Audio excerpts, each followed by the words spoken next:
মারেন দাদা, মারেন, আচ্ছা করে মারেন। মারতে মারতে ফালা ফালা করে দেন, ফালা ফালা করে দেন তো। আমার মানুষ বেঁচে থাকলে এই পৃথিবীর অনেক খ্যাতি, অনেক খ্যাতি। আপনি কিন্তু আমার বাড়ি বয়ে এসে আমাকে অপমান করলেন। এই অপমান কিন্তু আমি ভুলবো নি।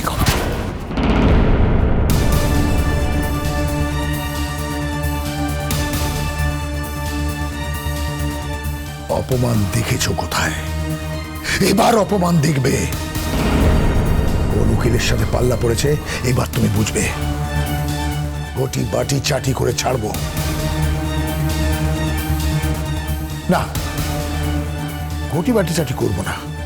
বলে না পাকের মধ্যে পদ্ম ফুল ফোটে, আর তোমার পাকে পদ্ম ফুল হলো তোমার স্ত্রী। তাই তাদের কোনো ক্ষতি আমি করব না, ডিরেক্টলি তোমার ক্ষতি করব। তোমায় আমি শেষ করে ফেলবো, ধনের প্রাণের সব। আর দুদিনের মধ্যে তুমি কোর্টের সামান পাবে। Get lost! দূর হয়ে যাও আমার চোখের সামনে থেকে। কাজটা আপনি ভালো করলেন না গো বাণিজ্য মশাই। এর দাম কিন্তু আপনাকে দিতেই হবে। এ আমি বলে গেলাম, দিতেই হবে। আর একটা কথা না,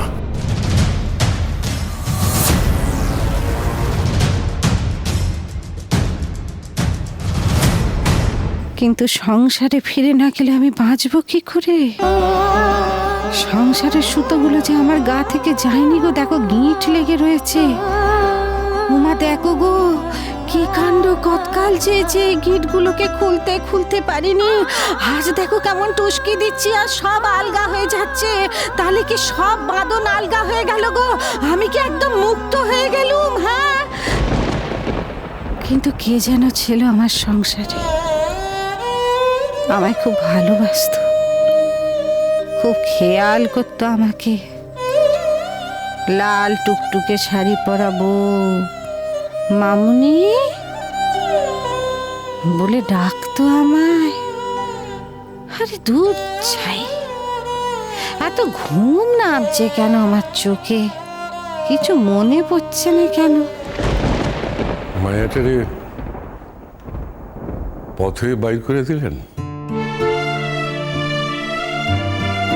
পরে যতদূর জানি ও আর আপনাকে বাসায় ফিরবো না। কি বলছো বিশু চাচা? মামনি ফিরবে নাকি? মামনিকে তো ফিরতে হবেই। ও বাড়ি তো মামনির, আমরা সবাই মামনির অধীন। মামনি ও বাড়িতে না থাকলে ওই বাড়িটা টুকরো টুকরো হয়ে যাবে বিশু চাচা। আর সবচেয়ে বড় কথা, বাবা মুখে যাই বলুন না কেন, মামনি না থাকলে বাবা তো বাঁচতেই পারবেন না। আর মামনির ছেলেটা, সেও তো মামনিকে ছাড়া ভালো থাকবে না।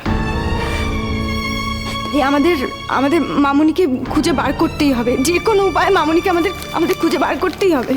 কাকুন, আমি তোরে আশীর্বাদ করি মা, তুই যেন তোর কাম খান করতে পারিস। আর ওরে যদি খুঁজে পাস তাইলে আমার একখান খবর দিস, যদি সম্ভব হয়।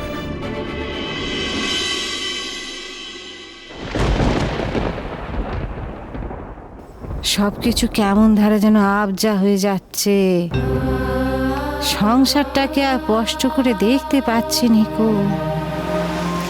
ওই দেখো সমুদ্রের কাছে চলে এসেছি গো। সমুদ্রের ঢেউ আমার গায়ে আজরে পড়ছে। এবার কি আমি সত্যি সত্যি সংসার ছেড়ে চললুম? সংসারের যন্ত্রণা আমাকে আর কোনোদিনও ছুঁতে পারবে না গো। কি কষ্ট গো, কি কষ্ট, কি অপমান। কিন্তু সাগরের ঢেউয়ে চড়ে রূপকথার রাজ্যে যাচ্ছি, তখন আমার চোখে এত জল আসতেছে কেন? আচ্ছা, আমার কি এখনো সংসারের জন্য কষ্ট হতেছে? অপুল, আমাদের এক্ষুনি বেরোতে হবে। বিশুবাবু, আমি আপনার কাছে ক্ষমা চাইছি। যে অপমান আমি আপনার করেছি সেটা হয়তো আমি ফিরিয়ে নিতে পারবো না, তবে আজ একটা কথা দিয়ে গেলাম, তার দাম আমি চোখাবই। না না না না না না না, এখন আমার আনন্দ করার বেলা। এখন তো আমি রূপকথার রাজ্যে গিয়ে আনন্দ করব। সেখানে তো কেউ আমাকে অপমান করবে না, সবাই আমাকে ভালোবাসবে, আমাকে রানী করে রাখবে। ঘুঁটে কুড়ুনি থেকে যে আমি রানী হয়ে যাচ্ছি গো, রূপকথার রাজ্যের রানী। কি হালকা হয়ে গেল আমার শরীরখানা, পাখির পালকের চেয়েও হালকা। সব আস্তে আস্তে ঝাপসা হয়ে গেল। শুধু একটা সোনালি রং চোখের সামনে ঝুলে রয়েছে। এই সোনালি রংখানাই কি রূপকথার রাজ্য বাপু? হ্যাঁ, এই সোনালি রং ঠেলেই কি রূপকথার রাজ্যে পা দিতে হয়? না, আমার পাচ্ছি নি গো, আমার দু চোখ জুড়ে ঘুম নামছে। কতকাল এমন ঘুমাইনি গো, কতকাল এমন ঘুমাইনি। কাকুর মা, একবার তো মায়ের সাথে দেখা করবি না? না কাকিমণি, অন্যদিন হলে আমি ওকে নিজেই জোর করে বলতাম যে যাতে দেখা করে আসে, কিন্তু এই মুহূর্তে আসলে মামনিকে খুঁজে বার করতে হবে, বুঝলেন? আমি কথা দিচ্ছি মামনিকে একবার খুঁজে নিয়ে আমরা, তারপর আমি নিজে কঙ্কাবতীকে এখানে নিয়ে আসবো, যাতে ও ওর মায়ের সাথে দেখা করতে পারে। কাকিমণি, আজকে তো আমাকে চলে যেতে হবে, কিন্তু আমি কিন্তু আজকে খুব চিন্তা নিয়ে এখান থেকে যাচ্ছি কাকিমণি। আমরা সবাই জানি এই মানুষটা তো একদম সুবিধের নয়। আমার এবার কি হবে কাকিমণি আমি জানি না, কিন্তু খুব চিন্তায় থাকবো। ভয় করিস নে কাকু, ভয় করিস নে। দেখ না, একবার যখন নিজের হাতে শাখা সিঁদুর সব সব সব মুছে ফেলতে পেরেছি আমি, তখন আমার আর কোনো ভয় নেই মা। যে অন্যায় করে ভয় তো সে পাবে মা, যে অন্যায় করে নে তার ভয় কিসের?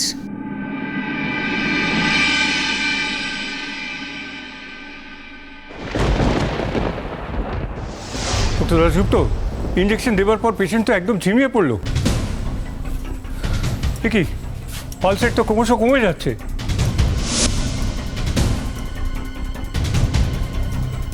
এই কেসটায় মনে হয় আমি হেরে গেলাম ডক্টর বোস।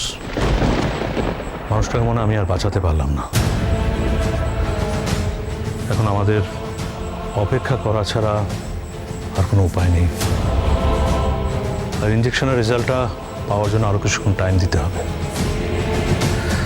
পেশেন্ট কেমন নিষ্ক্রিয় হয়ে যাচ্ছে, ইনঅ্যাক্টিভ হয়ে যাচ্ছে, একদম ফাইট করছে না। একটা পেশেন্ট যখন ফাইট করা বন্ধ করে দেয় তখন আর ডাক্তারের কিচ্ছু করার থাকে না, কিচ্ছু না।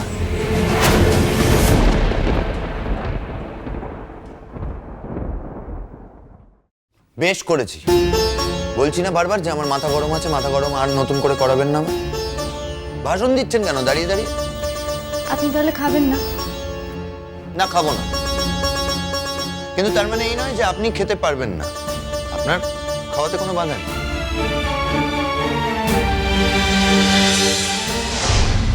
এই কি করছেন এটা? কার অর্ডারে করছেন এগুলো?